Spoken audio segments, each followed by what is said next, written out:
तर गाईज, रिकामी भांडी नेहमी जास्त वाजतात. हा निसर्गाचा नियम तर तुम्हाला माहीतच असेल. ज्या माणसाच्या डोक्यात आणि खिशात खरोखर काहीतरी असतं ना, तो कधीच ओरडून सांगत नाही की मी कोण आहे.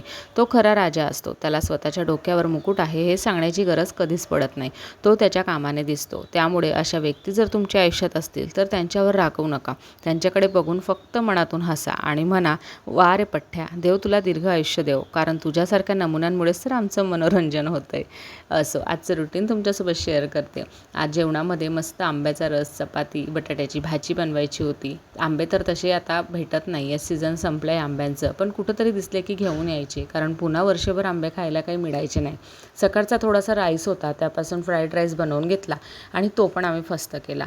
त्यानंतर बघा, कृष्णाला राऊंड मारायला जायचं होतं, गाडीवर फिरायचं होतं. मग त्याला घेऊन मी थोडासा एक राऊंड मारून आणि बाहेर इतकं गार वाटत होतं ना, जितकं घरामध्ये गरम होत होतं त्यापेक्षा बाहेर छानच वाटत होतं. चला आता आम्ही जेवण करून घेतो. Thank you so much for watching. Bye bye.